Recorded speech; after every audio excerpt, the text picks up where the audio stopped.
ทางสภาประชาชนแขวงสยามบุรีได้จัดพิธีมอบรับหน้าที่ของคณะนำสภาประชาชนแขวงระหว่างผู้เก่าและผู้ใหม่พิธีดังกล่าวได้จัดขึ้นในวันที่22เมษายน2026อยู่ห้องประชุมของตนโดยการเข้าร่วมของดร.นางไก่ยศรศรีดาห้องประธานสภาประชาชนแขวงมีกรรมการประจำพรรคแขวงกรรมการพรรคแขวงแขกถึกเสริญพร้อมด้วยพนักงานรัฐกรสภาประชาชนแขวงเข้าร่วมในพิธีบรรดาประธานคณะกรรมการป้องกันชาติป้องกันความสงบและยุติธรรมประธานคณะกรรมการเศรษฐกิจการเงินและสิ่งแวดล้อมประธานคณะกรรมการวัฒนธรรมสังคม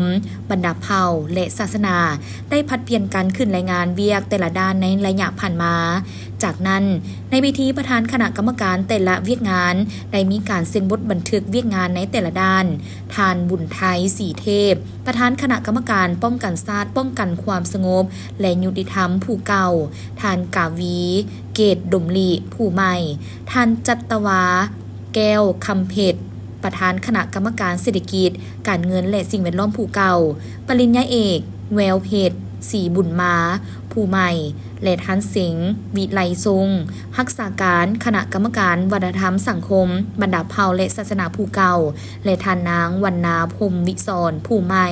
ท่านนางวรรณาพรหมวิศรกรรมการพรรคแขวงหัวหน้าห้องว่าการสภาประชาชนแขวงสยามบุรีผู้เก่าและท่านสิงห์วิไลทรงผู้ใหม่โดยทรงหน้าของดร.นางไก่ยศรศรีดาห้องประธานสภาประชาชนแขวงสยามบุรีในตอนท้ายพิธีได้รับฟังการโอ้ล้มของดร.นางไก่ยศรศรีดาตื่มอีก